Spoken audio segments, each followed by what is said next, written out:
7h13. Hoje, terça-feira, 20 de julho de 2021. Bom dia. Bom dia a todos. Bom dia, Álvaro. Vacinação para o público de 18 anos começa amanhã em Manaus. Manaus, mais de 13 milhões de doses da vacina Pfizer devem chegar ao Brasil. Alças do Parque dos Bilhares são liberadas para a circulação de veículos. O local ficou interditado por conta da cheia. Caixa paga hoje o auxílio emergencial a nascidos em março. Ministério Público do Amazonas ajuiza a ação para obrigar a Prefeitura de Lábrea a concluir construção de creches paralisada há 6 anos.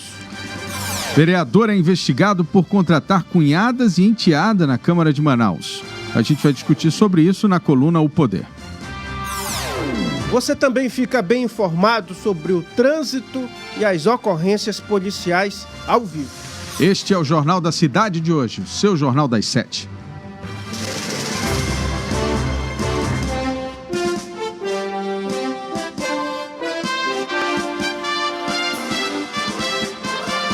As notícias da cidade de Manaus. Polícia, emprego, comunidade. As últimas informações do Brasil e do mundo. Começa agora. Jornal da Cidade. Agora vamos conferir as manchetes dos principais jornais do país. A gente começa com o jornal Estado de São Paulo, Estadão, que traz a manchete: São Paulo quer revacinar a população a partir de janeiro com a Butanvac. Plano é a aplicação de apenas uma dose nos adultos numa campanha como a da gripe, que exige imunização anual. Em Angola, Mourão intercedeu pela Universal. Estados driblam nova regra sobre saneamento. E tem também a vez de Pia tentar ouro no futebol. Em primeira edição do caderno diário sobre jogos, técnica da seleção feminina exalta a força coletiva. Esses foram os destaques do Estadão. Muito bem, agora às 7h16 em Manaus, vamos conferir os destaques do jornal Folha de São Paulo, que traz como manchete principal: Bolsonaro diz que não vai sancionar fundo eleitoral. O presidente admite derrota do voto impresso e cogita não concorrer em 2022. E ainda, atuação de Guedes atrasou vacina, sugerem documentos.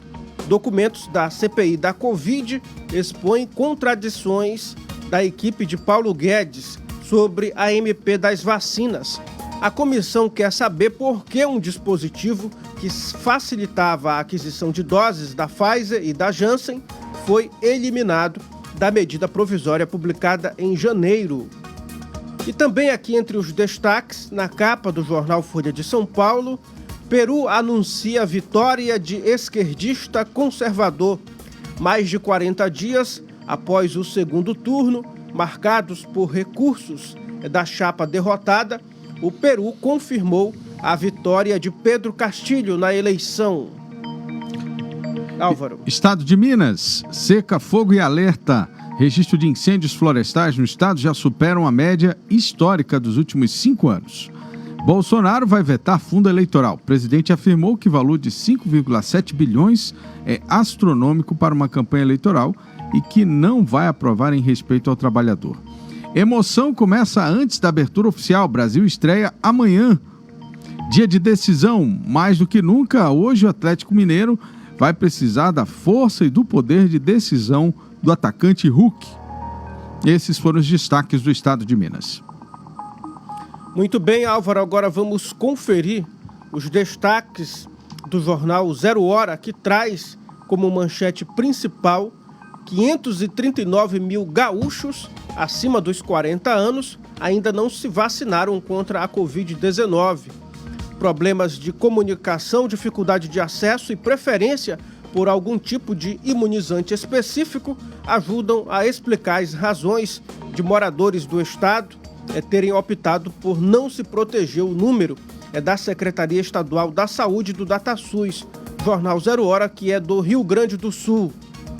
E também ainda Aqui entre os destaques, na capa do jornal, Marta e companhia dão o pontapé inicial do Brasil na Olimpíada de Tóquio. Em busca da inédita medalha de ouro, seleção feminina estreia às 5 horas de amanhã no torneio de futebol dos Jogos do Japão contra as chinesas. Álvaro. 7h19. Jornal da Cidade. Só o que importa. Correio Brasiliense. Distrito Federal ampliará a vacinação para 37 anos sem agendamento. Anvisa permite teste com 3 doses da AstraZeneca. Professores terão o reforço da imunização antecipado. Segunda dose da vacina de RNA pode combater outros vírus. Avanço da variante Delta derruba a bolsa pelo mundo. Bolsonaro diz que deve vetar fundo eleitoral de 5,7 bilhões. O presidente afirmou isso ontem em entrevista, onde ele considerou que o valor era exorbitante. GDF tem 23 concursos públicos autorizados. Esses foram os destaques do Correio Brasiliense. 7h19 em Manaus. A gente pede para você curtir, compartilhar a nossa transmissão. Você também pode interagir conosco. Vamos conferir os destaques aqui do Jornal Extra, que traz como manchete principal: INSS muda as regras para liberar pensão. Previsão é que benefício seja concedido na mesma hora se documentos estiverem ok.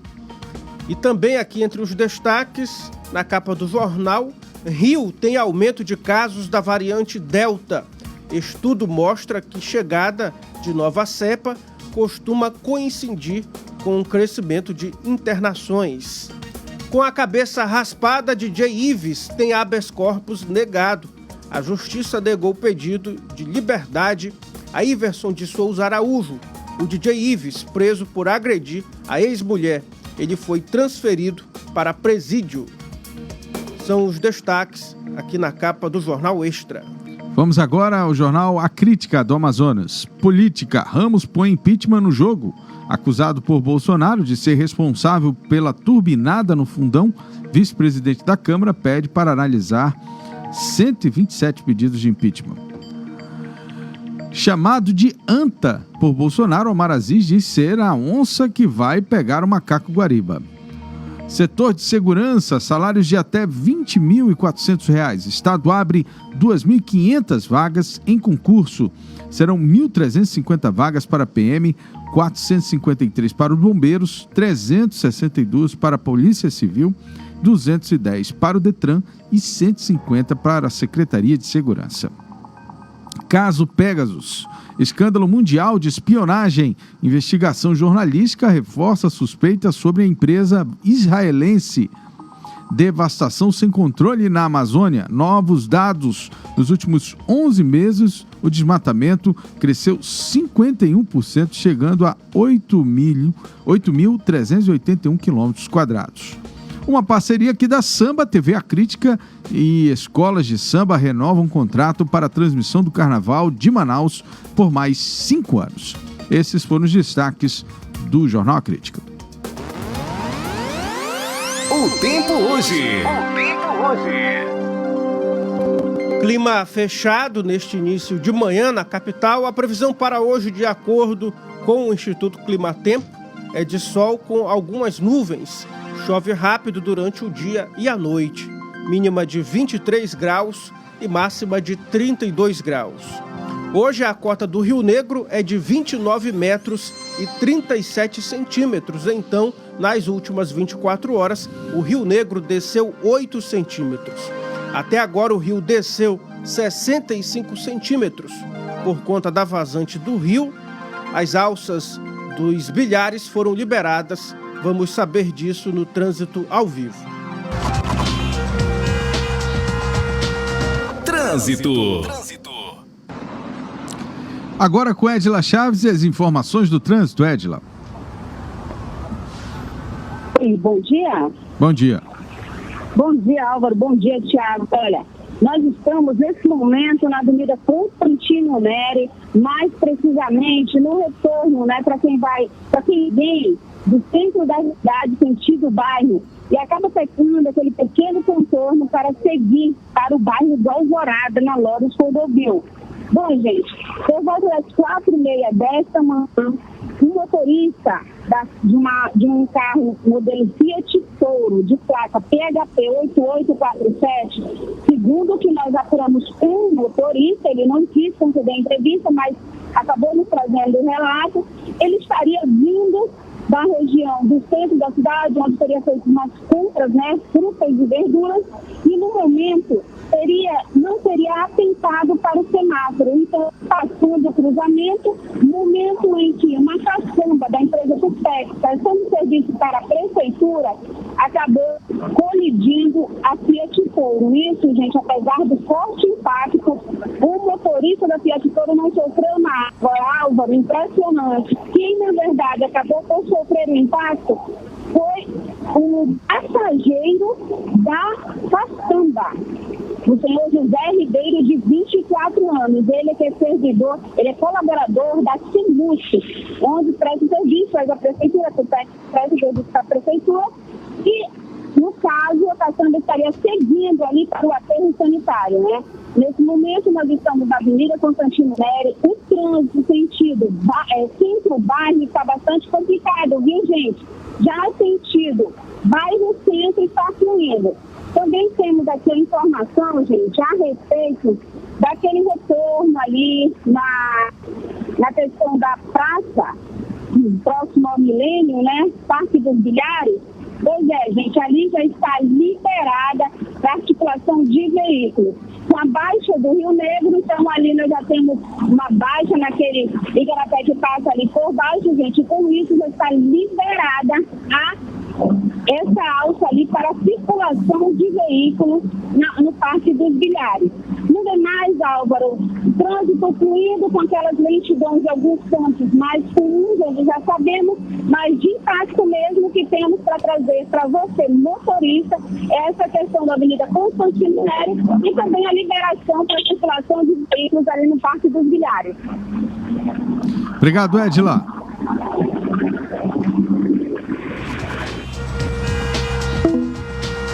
Trânsito. Covid-19, o Brasil registrou 615 mortes por Covid-19 nas últimas 24 horas, totalizando nesta segunda-feira 542.877 óbitos desde o início da pandemia. Com isso, a média móvel de mortes nos últimos 7 dias chegou a 1.224. Em comparação à média de 14 dias atrás, a variação foi de menos 21% e aponta tendência de queda. O Amazonas confirmou mais 9 mortes por Covid-19 e 273 novos casos nas últimas 24 horas. Com isso, o número de vidas perdidas para a doença chegou a 13.443. O total de casos confirmados desde o começo da pandemia subiu para 411.385. Os dados constam no boletim epidemiológico desta segunda-feira da Fundação de Vigilância em Saúde. O Amazonas está há 4 meses na fase laranja da quarentena, que representa risco moderado para a transmissão da Covid. Uma notícia muito boa: em todo o Brasil, 42,51% da população já está parcialmente imunizada, em um total de 90.026.281 pessoas com pelo menos uma dose da vacina. A população totalmente imunizada contra a Covid-19 no país, aqueles que tomaram a segunda dose ou a dose única de vacinas contra o novo coronavírus, chegou a 16,22%. O Amazonas completou 6 meses desde o início da vacinação contra a Covid-19, com 14,7% da sua população completamente imunizada com as 2 doses da vacina ou com uma dose única. Agora atenção, a vacinação contra a Covid-19 em Manaus será aberta para jovens a partir de 18 anos a partir desta quarta-feira. O anúncio foi feito pelo prefeito Davi Almeida e o governador Wilson Lima, na tarde desta segunda-feira, também anunciou um novo mutirão de vacinação para a vacinação de pessoas com 18 anos de idade. A aplicação da primeira dose da vacina também deve ser retomada na quarta. Nesta segunda, por falta de vacinas, a prefeitura aplicou apenas a segunda dose. Essa foi a segunda vez no mês que a primeira dose foi suspensa por falta de imunizantes. Ontem, pelas redes sociais, o governador Wilson Lima anunciou o mutirão de vacinação aqui em Manaus. Vamos conferir. Olá, meus amigos. Estou vindo aqui para fazer uma importante convocação. Nesta quarta... Vamos trocar o vídeo aí, que o vídeo está... julho, vamos realizar mais um grande mutirão de vacinação para vacinar todo mundo que tem 18 anos de idade. Tira esse vídeo. Começa agora às 9 horas da manhã e vai até a meia-noite. Olá, meus amigos. Estou vindo aqui para fazer uma importante convocação. Nesta quarta e quinta, dias 21 e 22 de julho, vamos realizar mais um grande mutirão de vacinação para vacinar todo mundo que tem 18 anos de idade ou mais. Começa às 9 horas da manhã e vai até a meia-noite. No Sambódromo, no Vasco Vasques e na Arena da Amazônia, além dos postos da prefeitura que estão espalhados pela cidade. Nós estamos trabalhando para ser a primeira capital brasileira a vacinar todo mundo acima de 18 anos de idade com a primeira dose ou dose única. Meus amigos, a vacinação é importante porque é a arma mais poderosa que a gente tem contra a Covid-19. Um abraço a todos.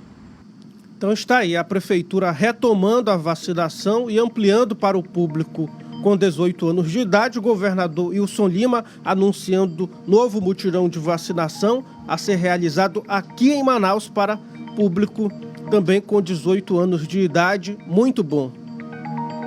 Ontem, na verdade, a Pfizer informou que vai entregar ao Ministério da Saúde, nas 2 últimas semanas de julho, 13.265.460 milhões de doses da vacina contra a Covid-19, produzida em parceria com a BioNTech. O Aeroporto Internacional de Viracopos, em Campinas, receberá 13 voos vindos de Miami, nos Estados Unidos, entre hoje e o dia 1º de agosto.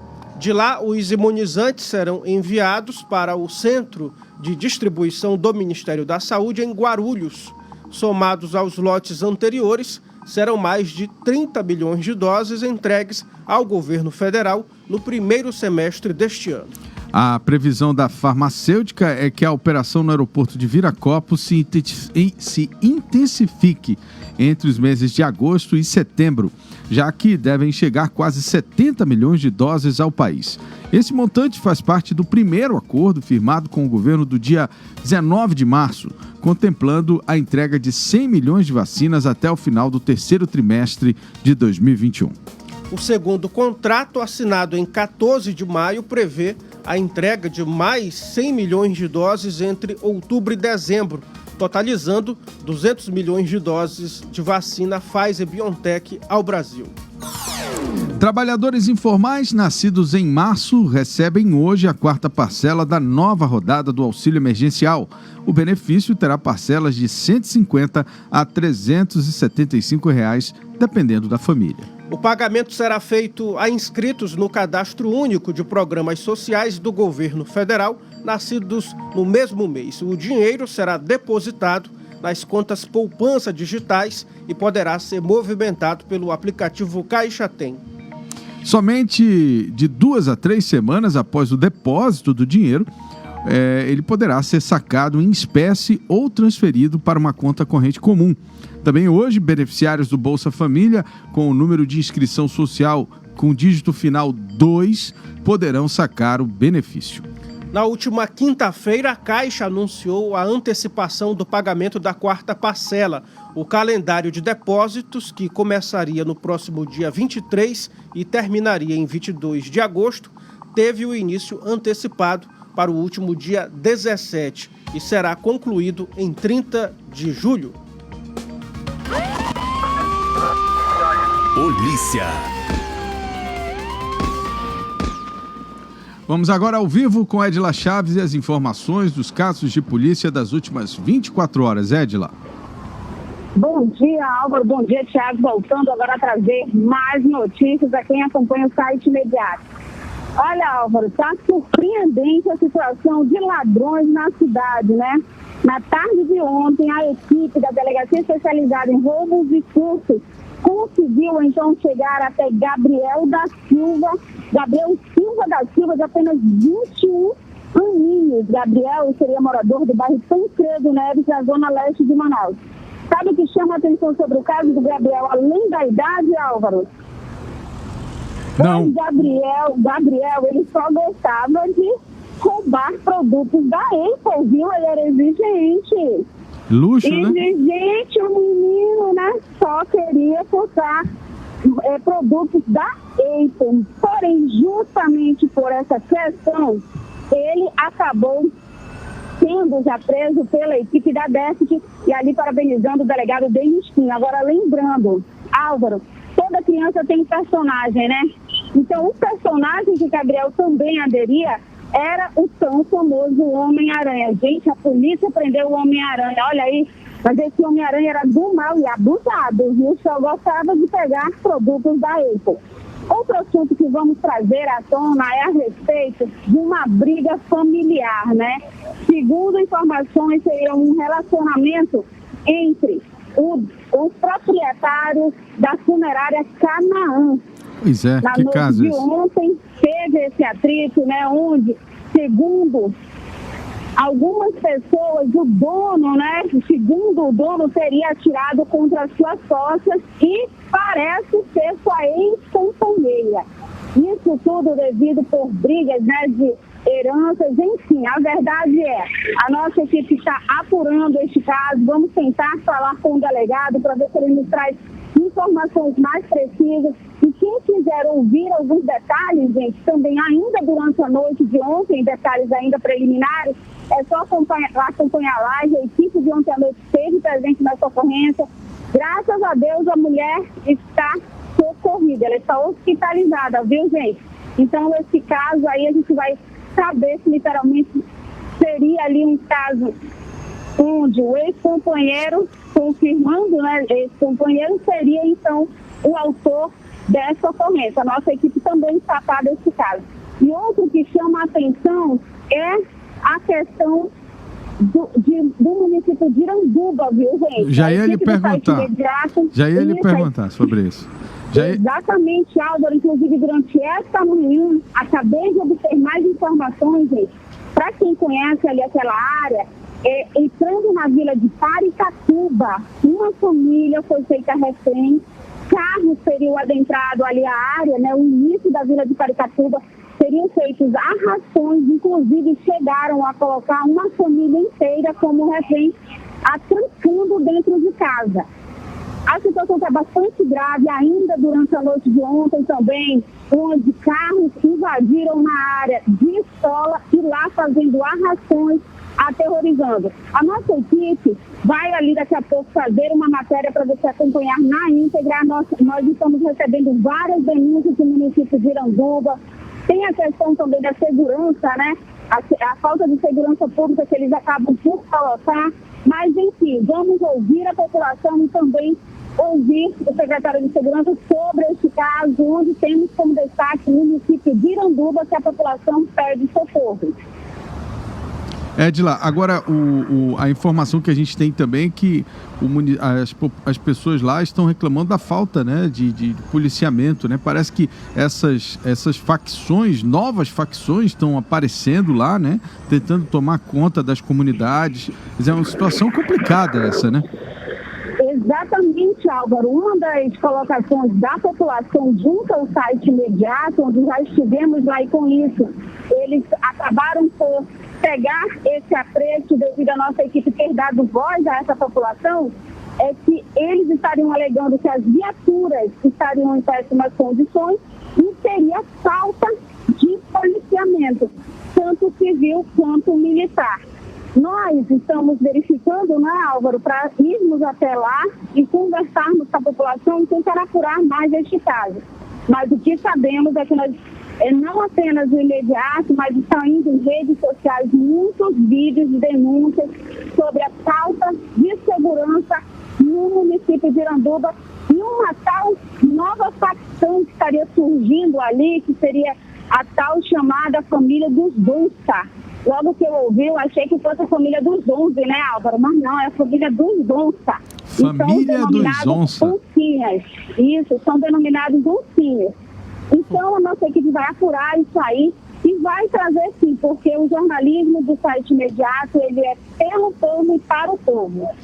Edila, muito obrigado. E a gente faz desde já um apelo ao delegado de polícia da cidade, né?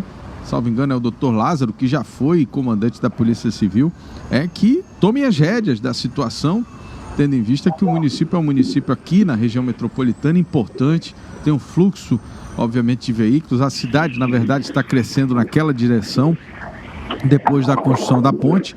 Então, óbvio que as pessoas elas precisam e clamam por mais segurança com esse aumento do fluxo e, obviamente, a chegada do desenvolvimento com uma série de empreendimentos imobiliários. E é óbvio que a polícia é parte desse processo de crescimento. Então, a gente pede ao delegado de polícia que dê atenção ao município, que faça realmente esse trabalho mais ostensivo junto com a polícia militar, né, e também de investigação, para que a gente não permita que surjam novas facções aí aterrorizando.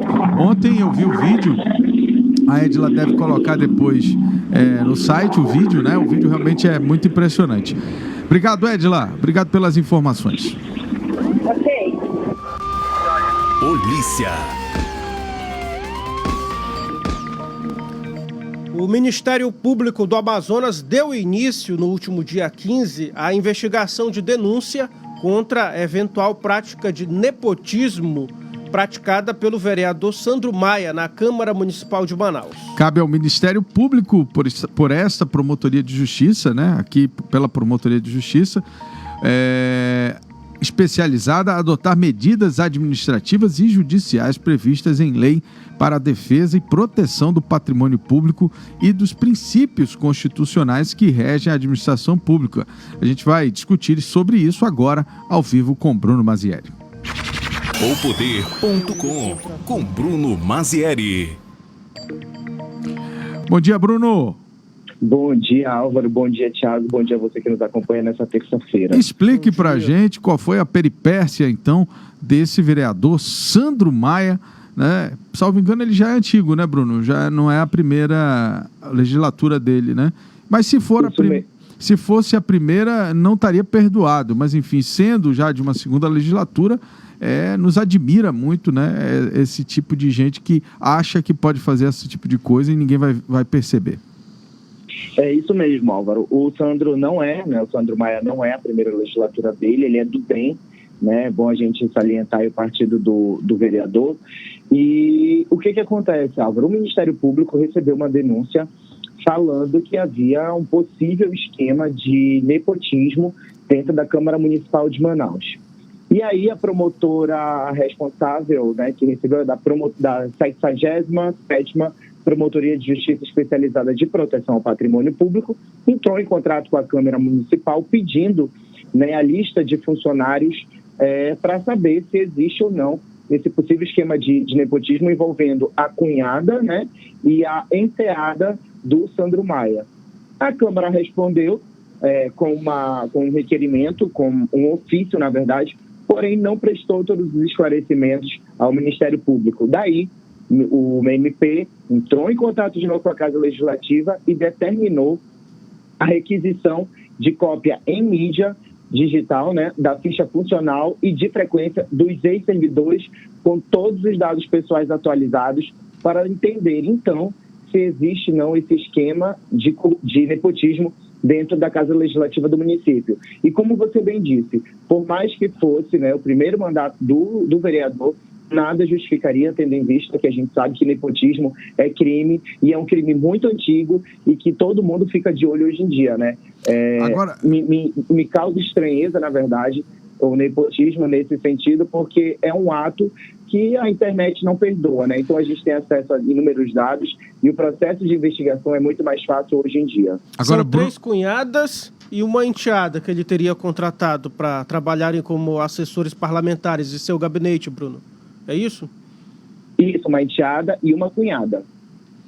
Certo. Olha, Bruno, o que me assusta, né, na atitude desses vereadores é que eles não conseguem perceber, ou pelo menos fazem a entender que não estão nem vendo, né, como a gente diz no jargão, esse momento que a política brasileira, a política local vive de transparência, né, e que, óbvio, né, que a sociedade não aceita mais esse tipo de coisa. Né? Quer dizer, e a Casa Legislativa também, no meu entendimento, pelo que você narrou, tentou escamotear a resposta, né? Tentou, digamos assim, atrapalhar a investigação, não fornecendo as informações corretas, né? Então, assim, a gente tem que ficar de olho na Câmara Municipal, porque pode estar acontecendo muita coisa errada por lá, hein?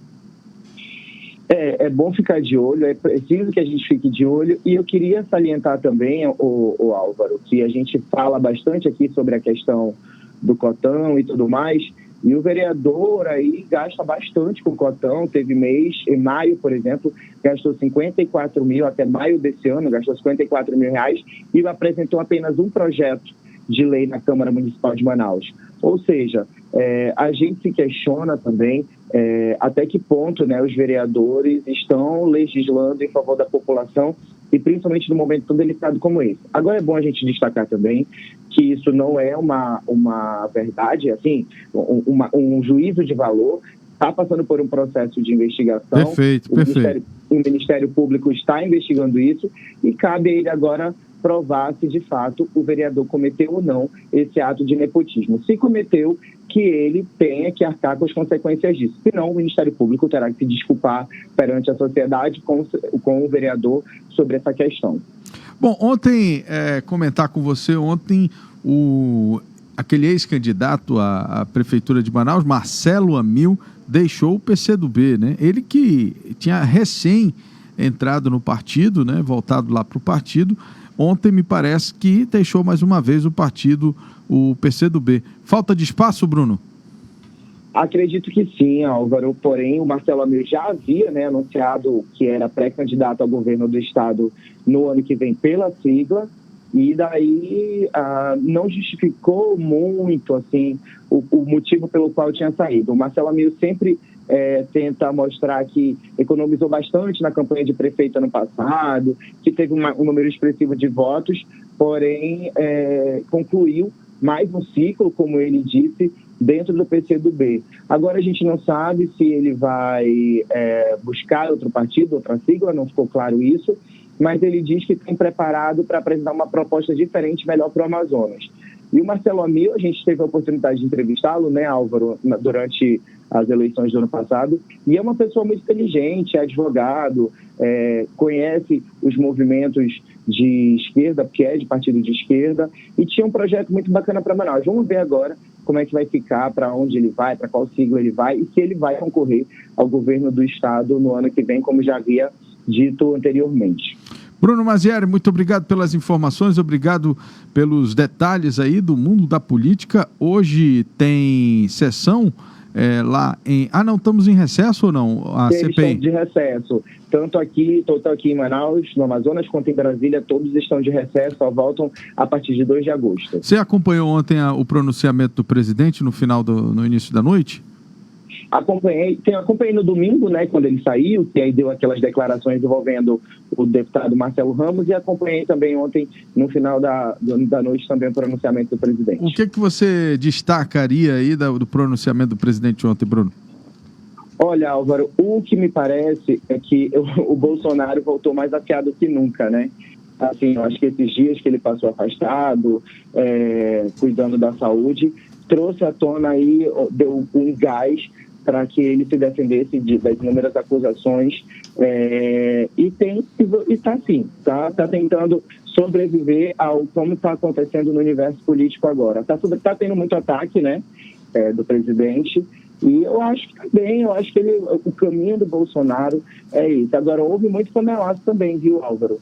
Houve panelaço em várias partes do país, o que mostra aí que a população está dividida entre o presidente e já pensando aí nas eleições de 2022. Não tenho dúvida que temos um país bem dividido, né, Bruno? Obrigado pelas informações. Bastante dividido. Obrigado, Álvaro. Obrigado, Thiago. Até amanhã, se Deus quiser. Muito bem, agora nós vamos falar sobre essa discussão, né, que aconteceu entre o deputado federal Marcelo Ramos e o presidente Jair Bolsonaro, né, quando da aprovação do cotão, aliás, do fundo, né, você estava falando do cotão agora, falando do fundo partidário. Tudo começou depois que o presidente chegou a apontar ao vice-presidente da Câmara como responsável pelo aumento na LDO, mas os responsáveis pela votação em plenário foram os líderes do governo. A gente vai conversar sobre isso agora ao vivo com o deputado federal Marcelo Ramos. Muito obrigado pela sua presença aqui, deputado, nesse momento aí de discussão do Brasil, em que a gente viu aí, diante da aprovação da lei, obviamente, aqueles ataques, né? E aí os ataques vindo da própria base do governo, né? Assim, hoje a gente sabe que no governo, né, no Congresso, a base do governo ainda é muito forte, né? E o presidente tentando fazer acreditar que a sua base não tivesse feito parte dessa aprovação. E é isso que eu queria que o senhor explicasse para a população, de fato, o que aconteceu aí no aumento, né, na aprovação do aumento do fundo partidário. Bom dia.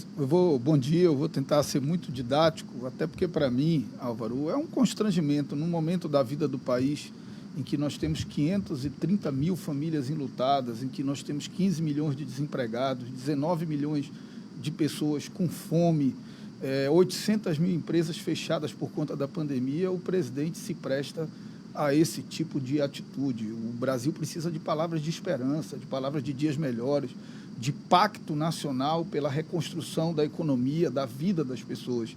O cidadão que está em casa, que está desempregado, que está sem comida na mesa, essa briga não resolve nada na vida dele. Então, para mim, é um constrangimento ter que vir a público tratar disso por conta da irresponsabilidade e da falta de noção do tamanho do cargo que o presidente ocupa. Mas veja só, vou ser bastante didático. O presidente encaminha para a Câmara, só ele pode encaminhar, a lei de diretrizes orçamentárias. Perfeito. E eu sou justo até com quem não é justo comigo. No texto que ele encaminhou, não existia previsão de fundão. Na comissão mista do orçamento, que eu não faço parte, não participei de nenhuma reunião, certo? Na comissão mista de orçamento, o líder do governo dele, senador Eduardo Gomes, no Congresso, o líder do governo dele na Câmara, deputado Ricardo Barros, o presidente da Câmara, deputado Arthur Lira, os líderes dos partidos da base de sustentação do governo, fizeram um acordo e incluíram no relatório do deputado Juscelino Filho esse valor, que não é 5,7 bilhões, é 25% do valor do orçamento da Justiça Eleitoral. É um percentual. Que ainda vai ser definido quando da aprovação da lei orçamentária. Perfeito. Então, assim o relatório foi para o plenário. O meu papel é só presidir, eu nem voto. Eu não voto na matéria porque eu estava presidindo a sessão. O que o líder do governo fez? Uma manobra regimental.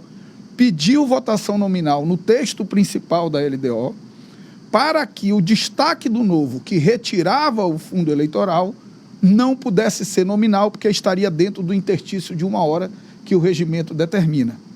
Só que, na votação simbólica, todos os partidos orientam como a sua bancada vota. E só 5 partidos orientaram a favor do destaque do novo. O Novo, o PSOL, o Cidadania, o Podemos e a Rede. Todos os partidos da base do governo, todos, o líder do governo, encaminharam contra o destaque do novo, portanto, a favor do fundo eleitoral. Como a repercussão foi muito ruim nas redes sociais, o presidente tenta terceirizar responsabilidades. Eu cumpri o meu papel, tenho muita tranquilidade, tenho certeza de que essa ofensiva das milícias digitais dele não vai se sobrepor à verdade, porque a verdade é uma arma muito poderosa. E agora vamos ver, está na mão dele. Ele vai vetar ou não, né? Ele vai vetar ou não. Não sei se você lembra que ano passado ele também esculachou o fundo eleitoral. Sim. E na hora de vetar, sancionou.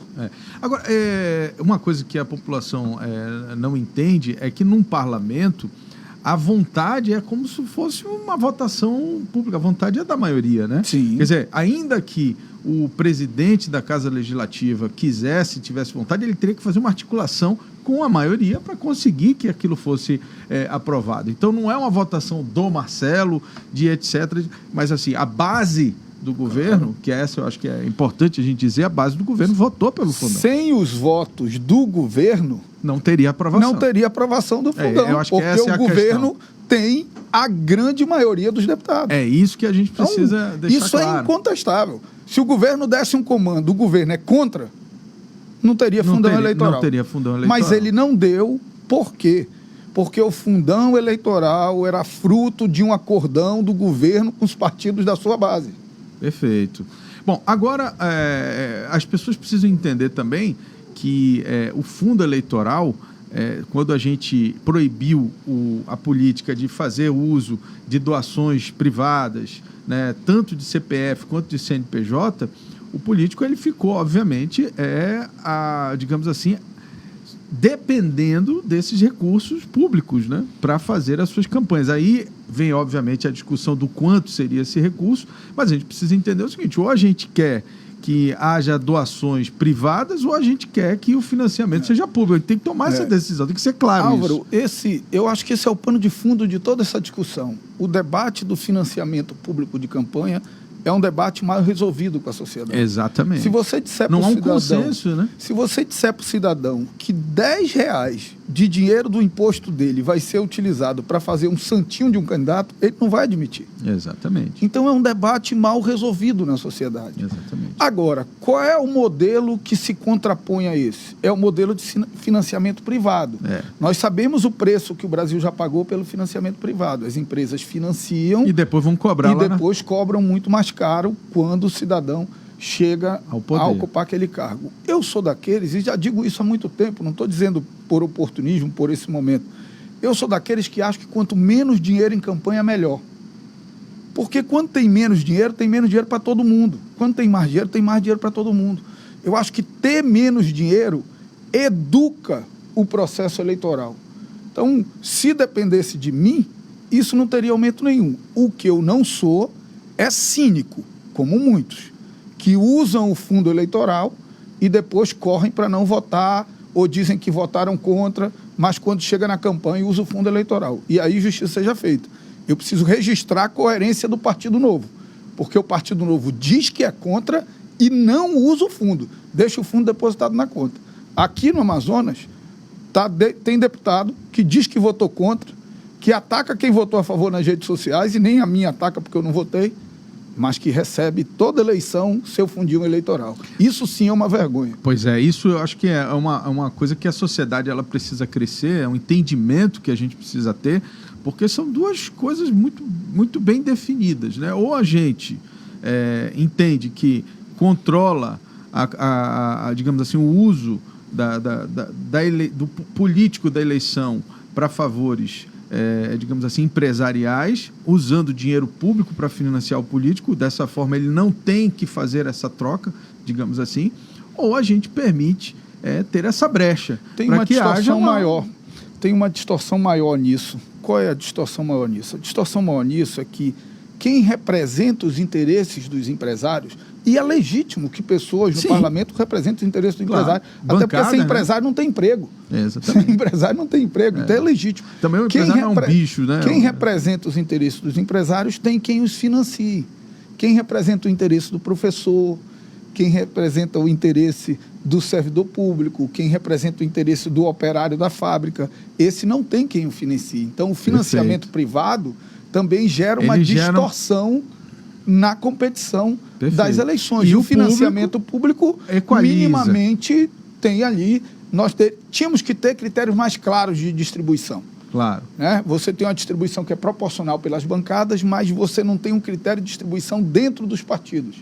Às vezes um candidato tem muito mais do que o outro. Então tinha porque que quando chega no partido é o presidente que ali decide para quem manda. Tinha vai. que ter um critério mais justo de distribuição. Mas esse é um debate mal resolvido no Brasil. Então eu acho que a grande questão disso tudo, né, é a gente compreender que fazer política, quer dizer, há quem diga que dá para fazer uma eleição, fazer uma campanha sem nenhum recurso. É impossível, né? É impossível. Veja o Amazonas, por exemplo. O candidato minimamente precisa de recursos para se locomover. Sim. Né? E aí você diz assim, se ele não tem dinheiro do empresário, porque ele não pode, se ele não tem dinheiro dos familiares, que também não pode, porque não podem doar a pessoa física, e se ele não tiver dinheiro público, ele vai viajar como? Exatamente. E ainda tem um perigo, né? Porque a hora que você tira o dinheiro legal da doação privada ou do financiamento público, aí você estimula o crescimento do dinheiro ilegal, do dinheiro do tráfico, do dinheiro do crime organizado, né? Então, é muito perigoso esse caminho. O Brasil tem que discutir isso de uma forma madura. O fato eu acho que é o isso fato aí. Incontestável é que é uma insensibilidade nesse momento de sofrimento da vida das pessoas aumentar o valor do fundo eleitoral. Perfeito. Isso é um fato incontestável. E é isso que eu queria... o presidente deveria saber disso e ter agido para a bancada dele não aprovar. Tá, aí vamos lá. O senhor defende esse aumento ou não? Não, eu acho que esse aumento é um aumento exagerado. Eu acho que nós precisamos de recursos para realizar as campanhas, como eu disse. Eu não faço demagogia com isso, mas acho que não é o momento. É um momento muito sensível da vida do país. Nós deveríamos ter sido mais cuidadosos com isso. As bancadas do governo, os líderes do governo, as bancadas partidárias deveriam ter sido mais cuidadosas com isso. Lembrando também, Álvaro, que a gente fala assim, 5 bilhões e 700 mil, parece um negócio maluco.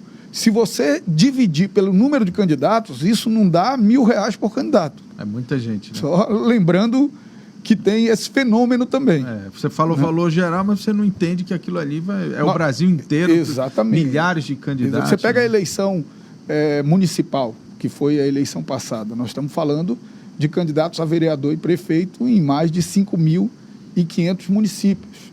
Então, são milhares de pessoas. Se você pegar o valor do fundo e distribuir por candidato, você vai ver que realmente não dá para sustentar uma campanha. Talvez, eu acho que a gente tem que repensar o modelo. Eu não sou contra financiamento privado, só que o financiamento privado deveria ter alguns critérios. O primeiro deles é que a mesma empresa não pode financiar mais de um candidato, porque o cara dava dinheiro para os 3. O que ganhasse, ele estava bem. Quem dá dinheiro para 3...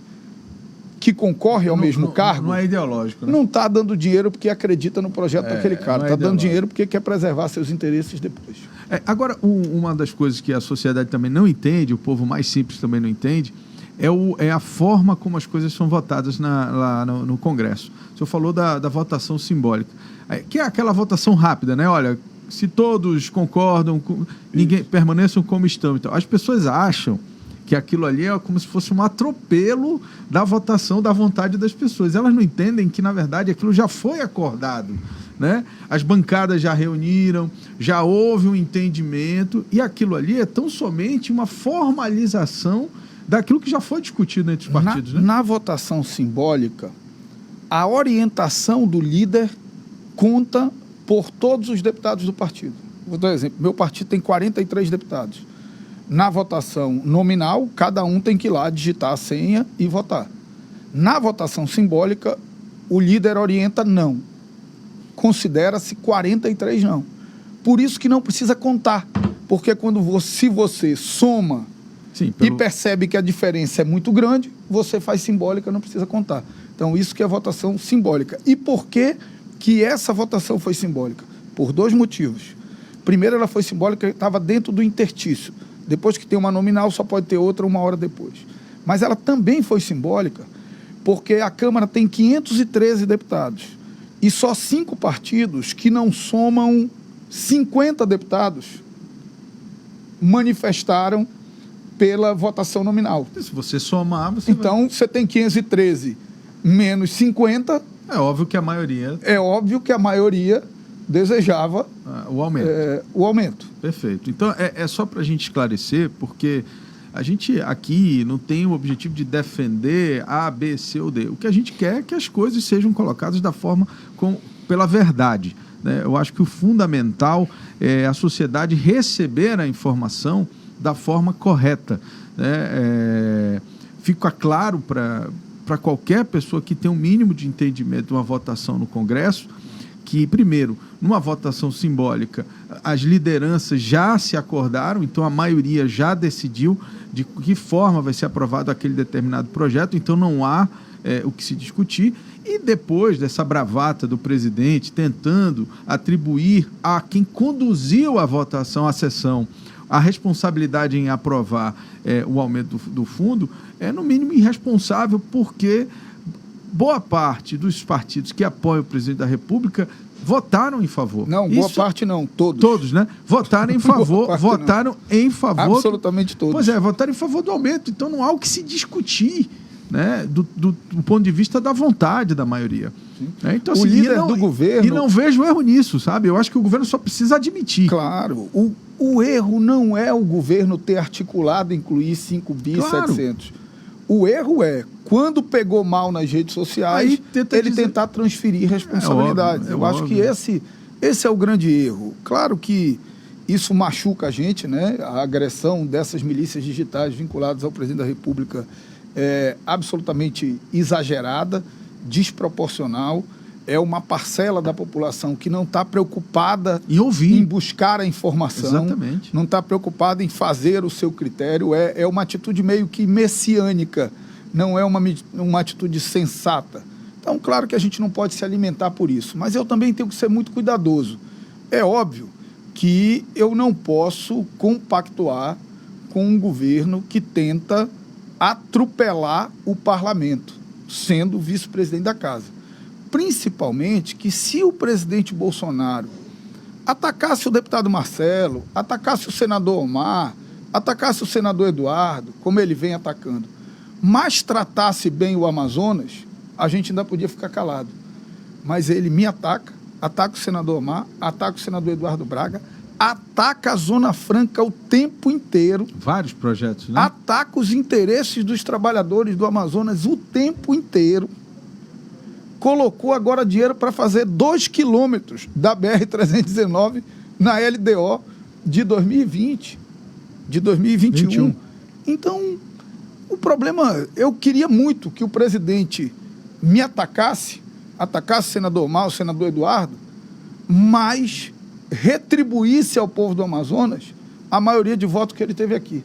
Se ele me atacasse, mas ele tivesse cuidando da Zona Franca, cuidando da BR-319, cuidando de investimentos na nossa região, tirando as pessoas da miséria, viabilizando emprego para o cidadão que está desempregado, reestruturando o Bolsa Família para quem não tem um emprego e não consegue entrar agora no mercado de trabalho, tenha pelo menos um prato de comida na mesa. Se ele tivesse cuidado da nossa gente quando estava morrendo por falta de oxigênio, eu ouviria a crítica dele caladinho no meu canto. O problema é que ele não faz só mal a mim, ele faz mal ao povo do Amazonas e sempre tenta transferir responsabilidade. Quando as pessoas estavam morrendo por falta de oxigênio aqui e ele estava brincando com a morte das pessoas, se fingindo com falta de ar em entrevista coletiva, todos nós sofremos muito, todos nós esperávamos outra atitude. A saída dele do hospital, Álvaro, ela é muito simbólica, porque todo mundo esperava que o presidente saísse do hospital com uma mensagem de esperança, de dias melhores para a nossa gente. Não, olha, agora nós vamos vacinar todo mundo, a vacinação está aumentando, isso vai reabrir a economia, vai voltar a gerar emprego, vai voltar a gerar renda. Eu vou cuidar pessoalmente das reformas lá dentro do Congresso Nacional para que elas saiam com agilidade, o ambiente de negócio possibilite a retomada do crescimento. Eu vou cuidar com agilidade para reestruturar o Bolsa Família, para quem não está conseguindo nem ter um prato de comida na mesa, conseguir pelo menos comer, porque o Brasil tem 19 milhões de pessoas com fome. Todo mundo esperava isso dele. E ele sai destilando ódio, mentira, demagogia, criando instabilidade entre os poderes. O nosso país não merece isso. O nosso país precisa de reconciliação. É isso aí. Eu falo isso quase todo dia aqui. Eu acho que a gente precisa compreender que o Brasil é muito maior que algumas figuras, né? Eu me recuso e eu falo isso publicamente a quem está no meu círculo de amizade também, eu me recuso a admitir que o Brasil se resuma a Lula e Bolsonaro. Eu acho que o Brasil é muito grande, nós temos enormes figuras do ponto de vista político, do ponto de vista intelectual, que poderiam contribuir para o crescimento do Brasil. Não, com certeza. Então, a gente precisa, obviamente, dentro dessa polarização absurda que a gente está vivendo, que gera tudo isso que você está falando, essa instabilidade, essa falta de equilíbrio na hora de se posicionar, a gente precisa, antes de tudo, abrir a mente para compreender o Brasil, um Brasil maior, um Brasil um pouco mais amplo. E outra coisa, Álvaro, eu tenho muitos amigos bolsonaristas, pessoas que eu respeito a posição deles. Posso discordar, mas eu respeito, né? Até porque não tem muitos elementos racionais no bolsonarismo, é um elemento meio passional, tal. Então, eu respeito essas pessoas. O problema é que elas também precisam respeitar quem pensa diferente delas. Exatamente. Isso é do exercício da democracia, isso é do exercício de um ambiente sadio de país. Então, eu acho que a gente está num ambiente muito contaminado e é lamentável que o presidente que tem o papel de unir o país seja quem joga o tempo inteiro pela divisão. Eu sempre digo que isso tem uma explicação. O presidente Bolsonaro, ele não sabe governar. Ele ganhou apenas negando o PT. Ele não ganhou apresentando um plano de governo para o Brasil. Quando ele sentou na cadeira, ele governa ainda negando um fantasma que não existe mais, que ficou no passado.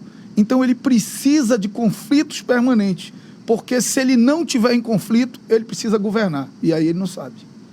Perfeito. Conversamos aqui com o deputado federal Marcelo Ramos, vice-presidente da Câmara, vice-presidente do Congresso Nacional, que trouxe esclarecimentos para todos vocês aqui da votação que culminou na aprovação de um aumento do fundo partidário, que é o fundo que, para que todos entendam, financia as campanhas políticas no Brasil depois que as leis mudaram e proibiram o financiamento privado, né? Então, a gente precisa entender isso, né? E essa, obviamente, já ficou claro aqui para a gente que a decisão foi da maioria do Congresso e não tem o que se discutir. Obrigado, deputado. Obrigado pela participação conosco aqui. Obrigado, Álvaro. A alegria está aqui. Só quero concluir reafirmando o meu compromisso com o povo do Amazonas, o compromisso de alguém que deseja servir. As minhas responsabilidades me colocam, vez por outra, em matérias polêmicas. Eu sou alguém que a pessoa pode concordar ou discordar das minhas opiniões, mas ela não vai ficar sem saber o que eu penso sobre temas importantes para o país, e nunca vou me afastar de algumas coisas. Da defesa dos interesses do povo do Amazonas, em especial da Zona Franca de Manaus, e da defesa das instituições democráticas e republicanas. Isso está no meu DNA e sem isso eu não vivo. Se isso vai um dia me fazer perder a eleição, ganhar e perder, eleição faz parte. Perder a honra, perder a dignidade, perder o valor que você acredita que lhe move, isso não tem volta. 8h11 e a gente, obviamente, encerra o nosso jornal hoje aqui. Você acabou de conferir o Jornal da Cidade, o seu noticiário das 7 da manhã, de segunda a sexta, aqui no site Imediato. Abaixe o aplicativo da Rádio ZLZN na Google Play Store, a plataforma de celulares Android. É só colocar aí na sua busca ZLZN, que vai aparecer o aplicativo da nossa rádio. Não deixe também de acompanhar a programação do site Imediato. Às 11 horas nós temos o Imediato e o Povo. É só você mandar uma mensagem para o nosso WhatsApp, que é o 9311-0060, e a nossa equipe vai até o seu bairro aí mostrar a situação da sua rua. Chame a nossa equipe a qualquer momento que a gente vai ir com você. Às 4 horas da tarde nós teremos o programa policial da internet, que é o Manaus 190, apresentação de Eudógio Gonçalves. Esta edição teve a apresentação de Álvaro M.A. Corado e também de Tiago Gonçalves. Transmissão e operação de áudio de John Andrew, produção e edição de Jonathan Souza, apoio técnico de Marcos Silva e Pablo Medeiros. Todo esse conteúdo é produzido pela equipe da Rede Norte Digital. Muito obrigado pela sua audiência e um ótimo dia. A gente se encontra aqui amanhã no mesmo horário, às 7 horas. Até lá.